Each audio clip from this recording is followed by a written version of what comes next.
First thing you do is to check to make sure that you have a fire extinguisher available when you work on the outboard motor. Get it out of the cabin, make sure that it's charged, and make it available for use. We'll set it right over here. What we're going to do is to make sure we have a fuel supply. Check the fuel tank, make sure it's got gas in it. You can see the gauge. Open the vent on the gas tank. Normally, when you're done sailing, you will close this, but we're going to start the motor, so we keep it open. The gas tank out of the way for a moment. That is, you lower the motor to get it ready for use. It's tilted up, you want to tilt it back down to vertical. It must be in forward gear for this. You reach down and grab a latch down behind. Tilt it up.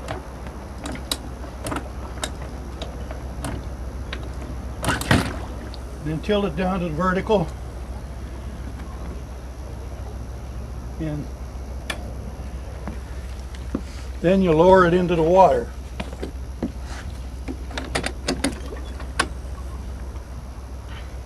To attach the fuel tank, the fuel line from the tank to the motor, pull off the protective cover, place it on there, push in firmly, make sure it's connected. Okay. The next step will be to pump the fuel button. To get fuel, make sure that the fuel line is full and feeding the engine. You squeeze it just a couple of times until it feels firm.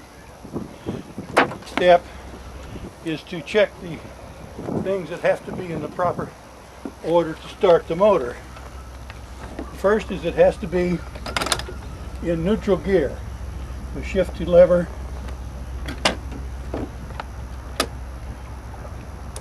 forward, neutral, reverse. Make sure it's in neutral. The next, you make sure that the deadman switch is connected here.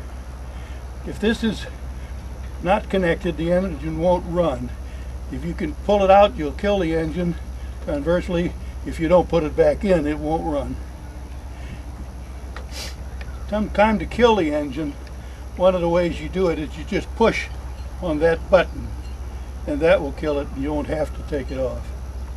The next thing you want to do is to make sure that the flushing line, the valve on it, is perpendicular to the line of flow, so that you, in other words, it's shut off so that the water from cooling water in the engine won't run out this way. That's only used later when we flush the motor. The next thing we do is we pull the choke out. Now occasionally the motors are warm enough from running or on a warm day that they may not need a choke. But if it's cold, you probably pull out the choke until you start. Today I'm going to make the first couple of tries with the choke in, just to see if it worked on this warm day. Next thing you do is you set the throttle in the start position. There's a little mark here on the handle, the little stars.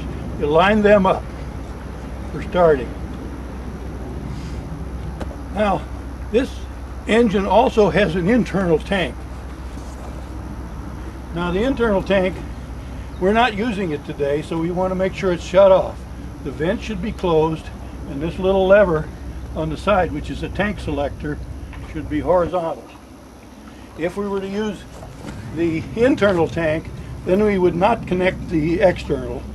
Then we would open the vent cap and open this lever down. But we're using internal or external fuel today, so we won't do that.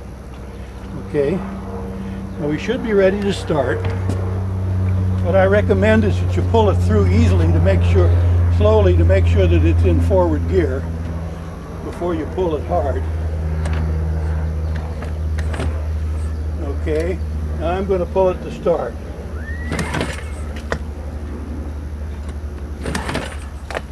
Okay, it didn't start on those 2 pulls, so that tells me I need choke. I'm going to choke it.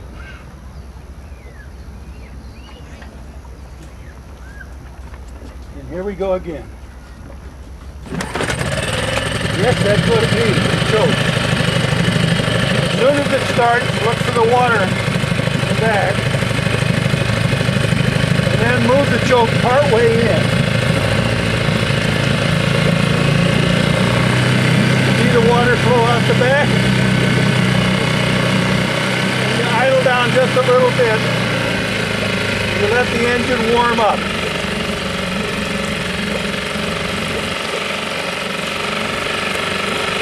Now get it? Okay. Sometimes when you're going to take the boat out, you want to make sure that it's working correctly. You can practice shifting into and out of gear while the boat is still firmly tied to the dock. The way you do that, same way you would do if you were normally going out. You idle down, put it in reverse gear, and turn it back up. You can see that it's pulling backwards on the boat. Okay, you idle it down again, shift it back into neutral, and shift it into forward, and again. As long as the boat's tied down, we can do this. So the motor's working very well. It's not a good idea to leave it at low idle all the time. It tends to load up. But you can turn it down there and then back up. It'll be all right. Okay.